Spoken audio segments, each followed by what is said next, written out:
मैं आपको दिखाना चाह रहा हूँ कि उनके घर पे किस तरह से वारदात हुई। देखिए अभी परिवार वाले कि आंसू जो है अभी कल से जो है वो आंसू अभी तक उसी तरह से हैं, वो रो रहे हैं। परिवार में एक तरह से देखा जाए कोहराम मचा हुआ है। घर का एक एक सदस्य, क्योंकि वो घर ही नहीं पूरे गांव में वो प्रिय थे और गांव का एक एक लोग जो है वो, और साथ ही जिले में जो है उनका वो प्रिय थे। सामाजिक रूप से काम करते थे, हर कोई उन्हें काफ़ी प्यार करता था।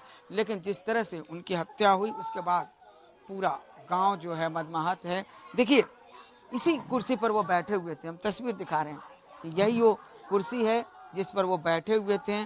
और देखिए साफ तौर पर गोली मारी गई तो उसके निशान भी साफ तौर पर आप देख सकते हैं। और यही वो कुर्सी है जब चार अपराधी आते हैं, उन्हें के पैर छूते हैं और उनके पैर छूने के बाद वो अपराधी क्या करते हैं कि उन्हें कुछ देर के बाद गोली मार देते हैं।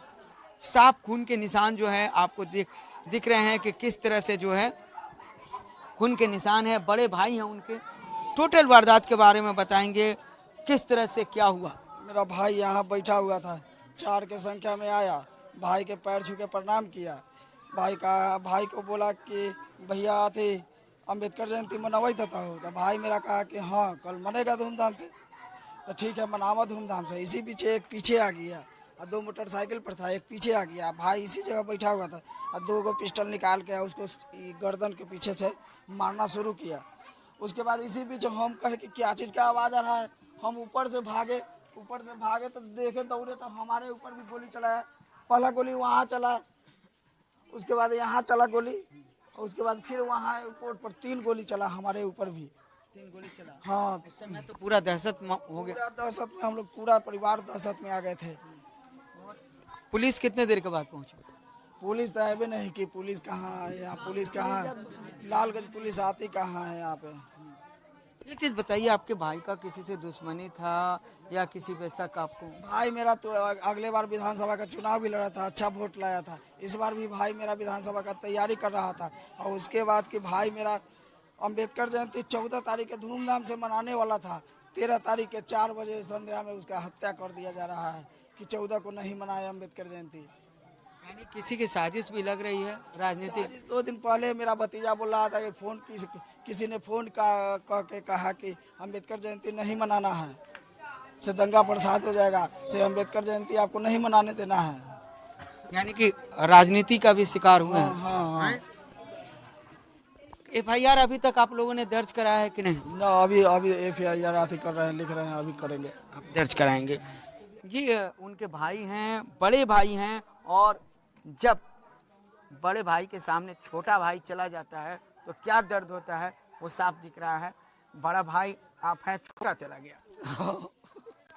यहाँ पर देखिए कि जब वो भाई सीढ़ी से उतर रहे थे उनके बड़े भाई, तो यहाँ पर भी जो है आपको गोली निशान है। मेरा भतीजा हमको धक्का देके इधर गिराया। देखिए इनके क्या हुआ यहाँ पर। यहाँ से मेरा भतीजा वो ऊपर से उतरा, वो भतीजा हमको धक्का देके कहा कि तोरो मार दे तो गोली, पापा के तो मारिए दिले गोली, तोरो मार दे तो आगे हमारा स्कॉर्पियो लगा हुआ था। इसी बीच हमको नीचे गिर गए, फिर इस सामने गोली लगा। तो देखिए यहाँ पर सामने में भी जो है यहाँ पर गोली लगी है। तो साफ तौर पर देखा जाए अंबेडकर जयंती था। राकेश पासवान जो तैयारी किए हुए थे इस जयंती को मनाने के लिए, वो अब नहीं मना पाएंगे क्योंकि उनके घर में देखिए पूरी तरह से मातम है। बड़े भाई हैं, घर का हर सदस्य है, रो रो के हाल जो है तमाम लोगों का बुरा है। और तमाम लोग की स्थिति आप देख सकते हैं कि किस तरह से जब राकेश पासवान की हत्या की जाती है, 4 अपराधी आते हैं और ये कल की घटना है। और अभी तक परिवार का किस तरह से जो है बुरा जो है हाल हुआ है। राकेश पासवान के बेटे ऋतिक रोशन हमारे साथ हैं। घटना जिस समय हुई इनके बड़े पापा और ये, क्योंकि बड़े पापा को भी जान इन्होंने ही बचाया। इनके बड़े पापा का साफ तौर पर कहना है कि बड़े पापा को इन्होंने अपने धक्का दिया तो उनकी जान बच पाई, नहीं तो उनकी भी कल हत्या हो जाती। क्या आप जब ये घटना घटी किस तरह घटी और कहाँ थे और बड़े पापा को किस तरह बचाएं, पापा को क्यों नहीं बचा पाए? मैं तो पटना रहता था। मैं आया और अपना गाड़ी लगा के पापा का पैर छू के मैं ऊपर गया। ऊपर जब गया मैं तो मुझे लगा कि बिजली का तार गिरा है, इससे कोई लपेट में आ गया है, इसलिए चर्चर कर रहा है। तो मैं ऊपर से आया तो मेरे चाचा भी मेरे साथ दौड़ के आए। जब आए तो मेरे चाचा है ना, मेरे पापा को उस समय बहुत गोली मारे हुए था। मैंने देख लिया कि मेरे पापा अब नहीं जीवित नहीं है। मैंने अपने चाचा को इसलिए धक्का दे दिया कि मेरे पापा अब तो चले गए, तो ये वही तो हम लोग को सहारा तो करेंगे। तब मैंने उसको इसलिए धक्का दे दिया कि वो बच जाए। और मेरे परिवार के लोग भी आ रहे थे। मैंने सभी को रोक के रखा कि अगर छोड़ देता तो सब आ जाते। और वो अपराधी के पास डबल पिस्टल था, सब डबल में फायर कर रहा था। अगर मैं छोड़ देता तो सब मरे जाते। घर का और सदस्यों की तो मेरा क्या होता, मैं भी तो मारा जाता, लेकिन मेरे परिवार पे क्या बीतता। अपराधियों को आप पहचान सकते हैं अगर जब शिनाख्त हो तो? ऐसा होगा तो मैंने नंबर नोट करवाया है, गाड़ी का जो नंबर मुझे याद था। और मैंने एक अपराधी को देखा था कि वो टकला था कि अम्बेडकर जयंती तुम मत मनाओ, अम्बेडकर जयंती तुम नहीं मनाओगे। मेरे पापा बोले कि मैं सब दिन मनाते आया हूँ और आज भी मनाऊंगा, से कल भी मैं मनाऊंगा। तो इसी पे मेरा पापा के पास हुआ है, लेकिन मुझे पता नहीं है कि किससे हुआ है, इससे कौन था वो, आप ये मुझे पता नहीं है। फोन का रिकॉर्डिंग वोटिंग नहीं है, रिकॉर्डिंग है कि नहीं ये तो मुझे पता नहीं है। तो उसके बाद मेरे पापा बोले कि नहीं अम्बेडकर जयंती मनेगा। एक चीज बताइए, परिवार पर खतरा लग रहा है जिस तरह से घटना घटी है, परिवार के सदस्यों पर, आप पर, बड़े पापा पर, चाहे परिवार के और लोगों पर? मेरे पूरे परिवार पे खतरा है। और खास करके मैंने जिस पापा को बचाया है उन पे और खास करके लोगों का आती है और उनके जान पे बहुत बड़ा आती है। अगर प्रशासन सरकार उनको परमानेंट बॉडीगार्ड मुहैया नहीं करवाती है तो उनको भी कुछ समय के बाद मार दिया जाएगा। मेरे पापा को धमकी भी मिला था, मेरे पापा ने लिखित आवेदन भी दिया था, लेकिन मेरे पापा को सुरक्षा नहीं मिला। अगर मेरे पापा को सुरक्षा मिला हुआ था तो आज मेरे पापा मेरे साथ रहते।